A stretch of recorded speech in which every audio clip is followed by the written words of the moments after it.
All right, y'all. It's D-Lo. I'm back again. You know, a lot of talk has been put on the airways for the better part of 4 or 5 years about Errol Spence Jr. versus Terrence Crawford. Errol Spence Jr. has a fight coming up versus Ugas. That is not a foregone conclusion. And let me just state, if Terrence Crawford was fighting Ugas next, I wouldn't call it a foregone conclusion either. I'd say that Terrence Crawford got his hands full. He better concentrate on getting past this guy before he's worried about the next guy. So with that being the case, we definitely know that Errol Spence Jr. needs to be on his P's and Q's to, on his A game. I think that sounds better. To take care of business, take care of the task at hand, so that he can push for the fight that we all been waiting to see.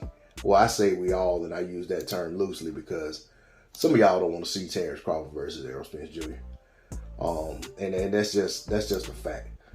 And I'm basing that off of some of the things I hear y'all say. Y'all try to throw everything in the world in front of the fight instead of saying y'all want to see the fight. You got Steven Espinoza, head of Showtime Sports, practically on this platform, begging fans not to give up on the fight and continue to push for the fight. You know what I'm saying? Why would he do that?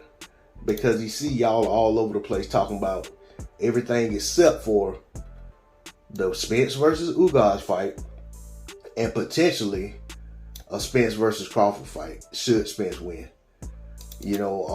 A lot of y'all that get on here every day talking about these fighters, talking about this fight, talking about everything except for the actual matchup. You guys been exposed yourself a long time ago as being no better than the Anthony Joshua fans who were basically putting every roadblock and barrier in the world in front of the Wilder versus AJ fight. And I'm not saying this is just one side. I'm saying this is both sides. You got Spence fans and you got Crawford fans who constantly basically invent reasons why the fight shouldn't happen or won't happen. You know what I'm saying? I understand that people have come out and said things like Tim Smith from the PBC that make you think that they're not doing what they're supposed to do in terms of trying to put the fight together. But like I said before, they're not saying anything any different than what Bob Arum said years ago. Bob Arum basically said initially that Spence and Crawford want too much money and the fight wasn't big enough. He said they're going to want too much money. And the number he threw out there was like $10 million a piece. And then Espinoza, he throws out $20 million, saying that these guys want $20 million a piece, and I'm not saying they're wanting that or they're asking for that, but we got to make sure that is this going to be a $100 million fight? I don't know that this fight is going to be that that big. I don't know, So, like I said, those are the things that they have said. Now, be that as it may, fans have a voice as well. And we get on here and we big up and pretty much built up this fight for years. But I think out of frustration, some people have given up on the fight happening and they start talking against the fighters, which is their prerogative. But then you got other people who talk every day as if they want to see the fight as bad as they want to, have their next glass of water. But at the same time, out the other side of their mouth, they're talking against the fight. They're basically putting down a play for why the fight shouldn't happen or why the fight won't happen. So it's like, make your minds up. Do you want to see Errol Spence Jr. versus Terrence Crawford should Spence win? Or do you not? Some of you guys, I'm convinced, and I've been convinced for years, some of you guys want to be able to say the other guy ducked your fighter and the fight didn't happen because of the other guy, and you'll be content with that because you don't have to worry about the other guy potentially beating your fighter.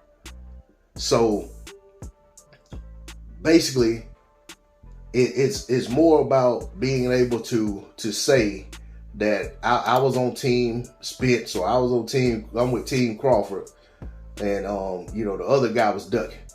You know what I'm saying? Or just hang your hat on, well, you feel like your guy would have won had they fought. No, that's not how boxing works. We need to get these fights. We need to see these fights. We need to see them play out in real time, and we can go back and assess what we saw and make a determination on how great we think these individual fighters are. And I'm not talking about just these two guys. I'm talking about in general. When you got fighters running around here and they're supposed to be great. You got one fighter who is, widely considered pound for pound number one, best in the world. Some people call him the boogeyman, and you got another fighter, people call him the big fish. You know what I'm saying? And it's like, okay, well, let's put this together in the ring and let's see who's who and what's what. That's what I'm on.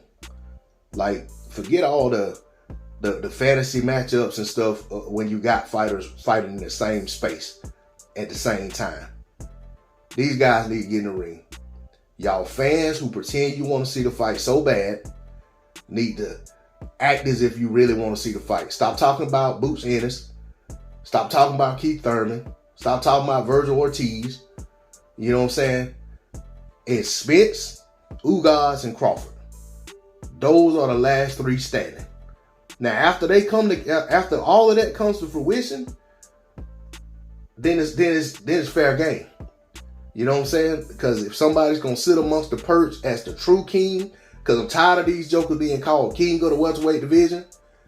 From my understanding, you know what I'm saying, a kingdom only has one king at a time. Errol Spence Jr. can't be the king of 147 when Terrence Crawford's sitting there with a belt. And your Dennis Ugas is sitting there with a belt. Ugas can't be the king of 147 when Crawford has a belt and Spence has a belt. Crawford can't be the king of 147 while Spence has a belt and Ugas has a belt. You know what I'm saying? You're going to find out who is who and what is what when these guys get in the ring with each other. If we're real boxing fans, that's what we're spending our time pushing for. We're not spending our time talking about fantasy fights that involve other people that we're trying to put in the way of the fight happening when these people aren't even in a position to get the fights anyway. You know what I'm saying? You guys are showing your hand and don't realize it. You know what I'm saying? I ain't gonna give it all away, but I'll just put it like this. You guys are very fortunate that there are a lot of people who follow these channels and spend time in these chats that think the way you think. And they're not looking at things from a standpoint of what is real. It's more about a bunch of hype, and it's more about a bunch of incision than it is about really getting down to seeing who is who and what is what. I'm out.